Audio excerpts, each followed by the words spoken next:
Well, welcome to another episode of Let's Make It. It is Monday night, and it is time for Let's Make It. And this week, we've been gone for a couple weeks. I had a family issue one week, then Bob had a family issue the next week. And tonight's not going to be an overly exciting night either. We've been both really busy. Bob does have something, I have a project, and based on what he's going to do, I've tried bringing some of mine in that I'm working on as well. But when I got home and plugged it in to go bring it in here, it didn't work. So I'll show you what I'm working on, and it might work later on. I don't know. But I'll talk about that a little bit as well. Plus, I have a Hexacopter sitting here next to me. We're going to talk about that a little bit during the show as well. It's been really busy around here recently. I've been tearing apart the studio. Actually, this room is put back together for the most part. All the new lights are up. New speakers are all hung. You can't see what's in front of me. Sometime I'll have to do a studio tour and show you, but now this wall in front of me has a bunch more stuff in it. We changed the green screen wall around a little bit, so we have more of it because we're starting to use that a little bit more. I decided I was out of space in my what I call my workbench, which is basically two desks put together with a shelf and everything on it, but I ran out of space because all the stuff I've been working on. So I moved it out of the room next door here, took it out to another room. I'm actually going to build an electronic workbench, and I'm going to record that, and I'll be part of our Let's Make It show. It's kind of related, so I figured it'd be interesting. I'm not really good with woodworking though, so it'll be interesting to see how that really works out. What Bob, when he shows up here, is going to talk about tonight is a touchscreen thing he's been playing with. So I'm going to show you some things that I've been playing with. I have 3 different ones I've been working on. As I mentioned before, we're trying to find a better CPU. I think we've decided we're down to 2 that we like. And I've had a touchscreen working on both of them. One of them being the Riot board, which I talked about a few weeks ago. I had the touchscreen working great on it, but it was in a Unix mode. I now have put on Android, and I can't get the touchscreen to work. And I tried it this past weekend, and I haven't had time to sit down and to go back through that again. The other one is the Udoo, and I had the Udoo, actually, it's sitting here somewhere. Yeah, it's over here. I'll get to that with the Hexacopter because it's kind of underneath of there. I'll show you that. There's a touchscreen for it, and it's actually really simple. They have made a special touchscreen just for it that plugs in with one plug versus the Raspberry Pi touchscreen, which is what I was going to show you tonight, which is sitting right here, requires a bunch of extra cables and looks like a mess, but we'll go through that as well. I have a Hexacopter project. I have the one sitting here that I'm using a lot, but I have the other ones underway. I have some good video. Yesterday or last night, I actually modified the radio transmitter. So I recorded that, and now I edited a segment down, and I'm going to start putting together smaller segments for the Hexacopter things, and I'll start releasing them one a week or something like that in the process as well. But I've been doing a lot more flying with this one. I've actually gone through, and I'm going to talk about that, some things I've changed since I built it originally. And there's a few things. I'm going to walk through some of the gimbal stuff that's on here as well and kind of show that as well. All right, so let's see. Well, I'm going to go ahead and start. I'm going to start on Hexacopter since Bob's not here yet, and hopefully he joins me shortly. So let me go to an overhead shot of the Hexacopter. And this is basically the equivalent of a DJI 550. In fact, you're going to see I'm using a lot of DJI equipment in this one. This one is not as much open source as the other ones that I'm building. So this is a 6-blade. It's the Hexacopter. And you saw me take the battery off. This is a 5,000 milliamp hour battery.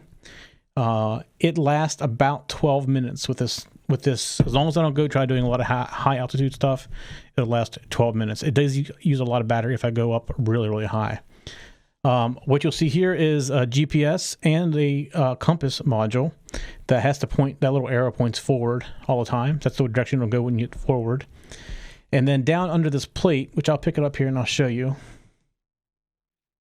this way, you'll see there's a lot of electronics down in here. So there is a radio receiver, there is a controller, and then over here is the on-screen display. Where is it? You can't see that. It's over here. On-screen display that comes down to a transmitter, which is on the other side. I'll turn it around here in a second. And let's see. If I bring it back up, you'll see in the back here, right back here, that's a Bluetooth module, which I just put that on, and I haven't had a chance to play with it yet, but I can pre-program a flight pattern for it to fly via Bluetooth and then get other information back via Bluetooth as well. So that's how I communicate with it, although I haven't tried that yet. As I said, I just installed it. everything I've been doing so far has been plugging in via USB.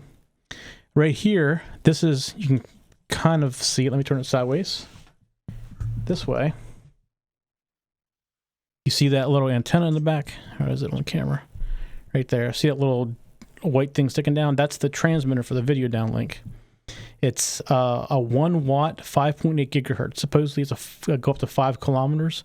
Although, let me just say, I'm not quite confident enough to go that far away yet. I've gotten it pretty far away, out of my, almost out of my sight line, and still can bring it back. The on-screen display stuff's pretty amazing, actually, what it can do. And then in the back, let's see, where is it? Over here. All that is an LED on the end of the wing right there. An LED that gives you the status of it. So when you first turn it on, it blinks different patterns. And then when it gets a GPS lock and everything, it'll blink, I think it's like 12 times green. And it gives you when the battery's low and things like that. And then on the bottom, you can kind of see it. There's the camera gimbal. So this camera gimbal has 2 servos on it. And it'll automatically keep it level all the time. And then I can control the up and down part of it. And then it'll adjust the up and down as I go forward and backward. If you watch the video, sometimes you can see the landing gear on the bottom. And other times you can't, and that's because it's trying to adjust for itself in the way that it's leaning and everything. So this one's pretty much done. This is landing gear that is actually broken. You can't tell it. I hot glued it back together, and I actually, you can maybe see right here, it's some electrical tape holding this bottom piece. I got another one just like it, but this one works fine like that. It's very light, so this thing is not overly light in itself, but they use a lot of light parts like this. The gimbal is carbon fiber, so it's pretty light. So one thing so far is I've lost, let's see, well, I've lost 2 motors. There's 2, this one over here and the one right over there has been replaced. They just stopped working. For what reason, I do not know. So I just replaced the motors. I don't know if the crash did it, when I crashed it down or what, but I still have 4 of the original motors and 2 new motors. They're all the same size. They're all 1000 kilovolts. The one thing that I did change is the speed controllers, which are on the bottom right here, which, let me see if I can turn that upside down again. They're the white things that are zip tied, like right up here's one, and those are the electronic speed controllers. And the ones I originally had were, well, they were working, but what would happen is when I would arm it, all of the blades, or 2 blades would spin, the other ones wouldn't spin until I went to take off. It's a little disconcerting when you're not, all the blades aren't spinning until you're ready to give it power.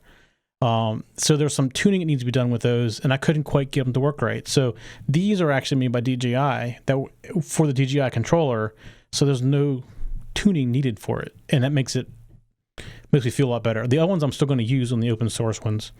So this one's kind of turned into a DJI, for the most part, Hexacopter.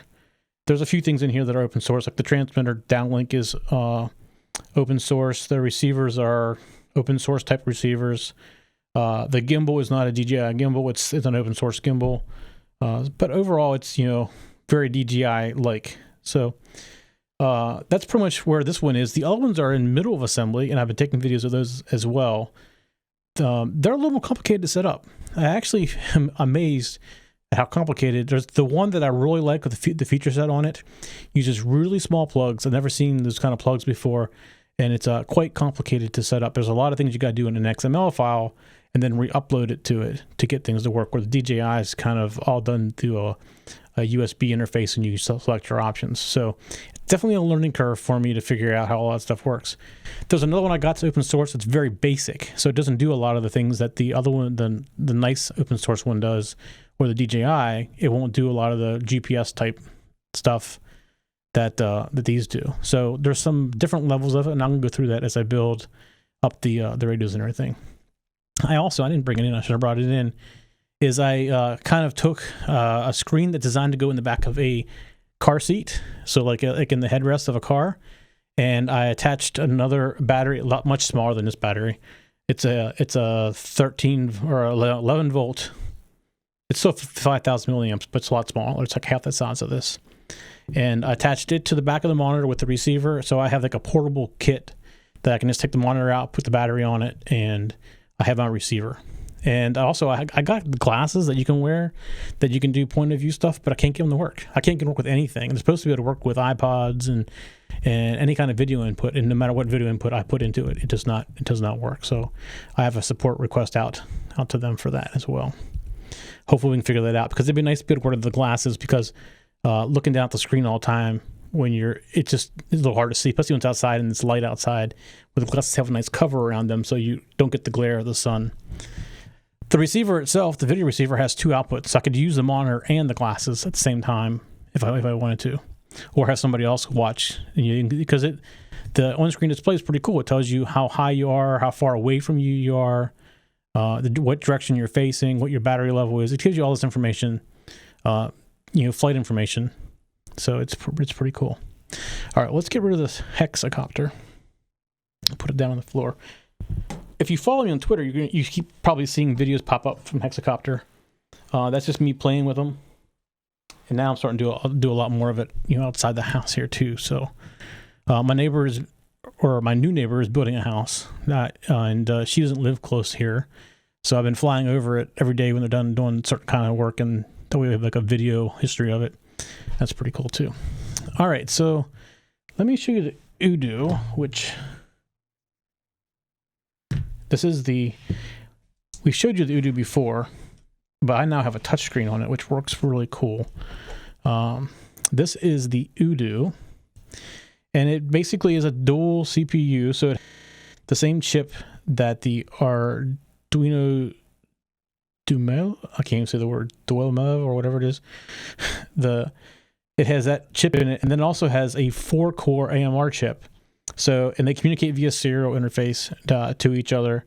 So basically you can run one, and this can also run either Unix or it can run Android.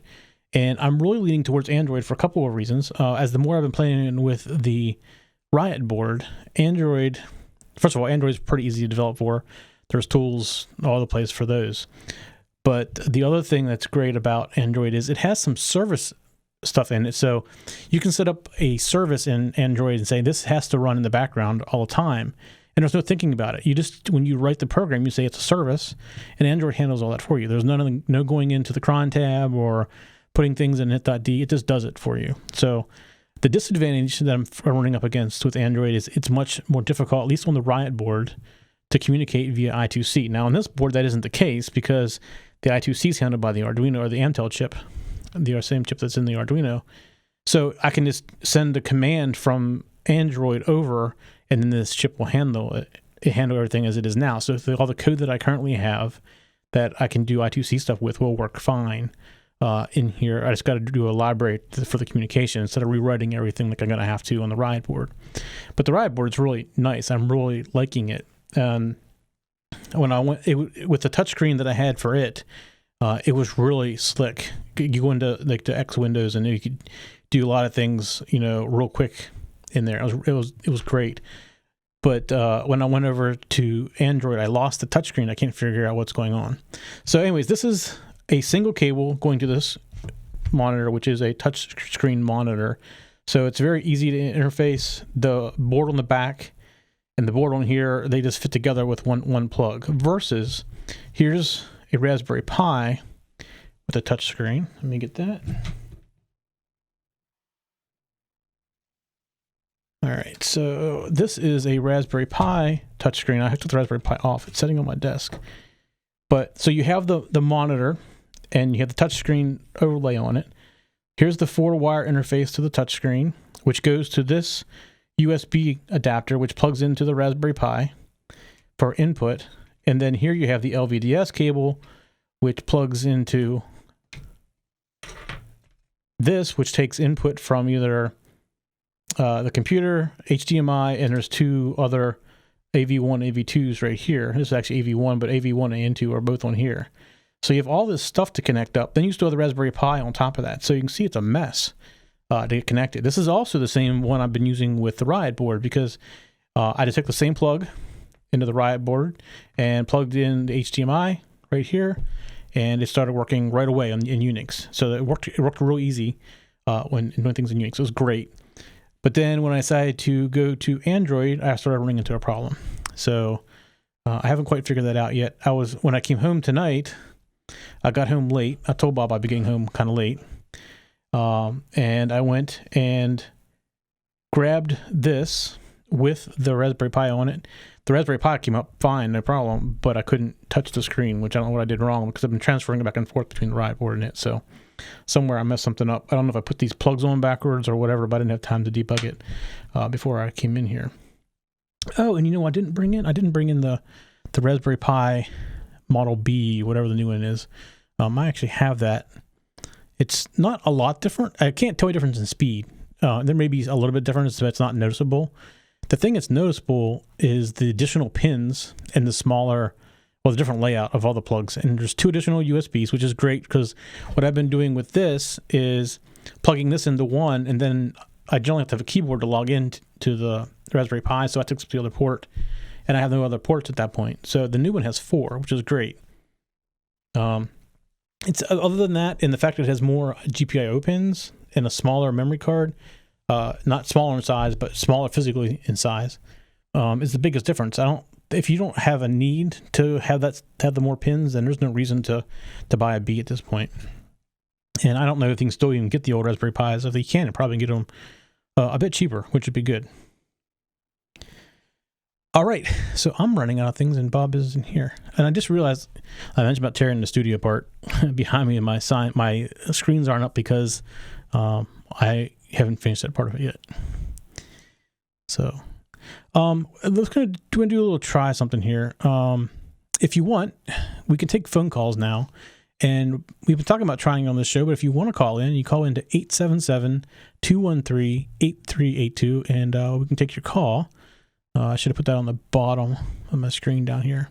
So it's 877-213-8382, and then we can put you live on the air. Probably should mention that in the very, very beginning. So I also want to thank the folks at LMN Radio in Crofton, West Virginia. We're now on... Oh, hang on. But I just got a thing from Bob saying he didn't have power. So we will be Bobless tonight, it sounds like. Anyways, we appreciate the people out at WLMN Radio for putting us on their network. Our shows re-air, I can't remember, I think it's Thursday night on the WLMN Radio TV network. And I can't remember what the day is they re-air our audio. Of course, in our case, the video is always going to be a little bit better because we're a pretty visual show as it goes along. The other thing I want to bring up is if you have products you'd like us to try, we're trying to get more emails and questions, but that's also, they're kind of changing and slowing down in some ways, and more questions are things about old shows. So if you have ideas for new shows, things you want us to work on, or projects you want us to build, let us know. I have a bunch of projects kind of up in the air right now, Hexacopter being one of them. The desk I'm going to, or the workbench put together, I'm going to do that. I have a GPS-based NTP server that runs on an Arduino. So that's coming up as well. It's sitting on my desk, and I probably could have shown it tonight, but I wasn't quite sure I was ready to do that yet. So maybe I will do that next week. So anyways, any ideas you have for shows, please let us know. Any questions you have, please let us know. We definitely appreciate the emails. We're trying to get much better at answering them quicker. So anyways, as I was saying before we had the slight interruption there, a few other projects I'm working on is I'm working on taking a power supply from a PC and turning it into a bench power supply. So I've developed a board, and I'm still testing it and putting it together. I hopefully have that tested this week. And then I'm going to try to put some kind of nice case around it and things like that, and make it available as well. So that's another project that's coming up. The other thing I'm going to do a reflow controller. So I purchased a reflow controller off of, I believe it was Kickstarter or Indiegogo, one of those two, and I got it, and it functions as it said. There's a few little bugs in it, like after you run through one reflow, you have to hit reset the whole process to do the next one. You can't hit go again. So it's a little bit of a pain from that point of view. The other thing is there's no way to mount it to anything. There's no holes, so no way to put it on a board, so it just sits on top of the table and it just slides around. So it's not a very nice reflow controller. So I have put together one of those. I had the boards, I got all the parts in it just this past Friday night, I guess it was, and I'm going to start testing that. And I got an oven. I'm going to go through the whole process of building a reflow controller as well. So that's another project that's in the works. I have a lot of video projects. I'm kind of doing them in segments. So as I work on a project, I record that, and then going forward, I'll be able to play that back. Instead of just bringing it in here and showing you what it does, I'll show you the process of putting it together as well. So I'm kind of expanding that out that way. All right, so we're going to be Bobless since he doesn't have power. So I believe our show is just about over for tonight. Very short show. Sorry about that. And next week we'll be back with something new. Like I said, you got a project or question you want us to talk about, let us know. And we'll do the live call-in next week as well, since we had some problems tonight with streams dropping and everything. We'll have to retry that again next week. So anyways, everybody have a great week, and we'll see you next Monday night. For show notes for this show, contacts, and more, go to the TechZen.tv website, where you can get show notes for all of our shows. We love to hear from our viewers and listeners. We have an email, a Twitter, and a phone number where you can contact us for each show. For details, visit the TechZen.tv website and get the show details. You can also make a video and upload it somewhere like YouTube or Vimeo, and then just send us a link. You never know, you may see your video in a future show. You can get all of our shows delivered automatically to your favorite device by going to your favorite podcast website like iTunes and subscribing. Each of our shows also has a YouTube channel you can subscribe to get regular updates. Our shows are also available on most internet radio networks like Stitcher and TuneIn Radio. You can also watch and listen to our shows on Xbox, TiVo, and Roku. You can even find us on your Zune.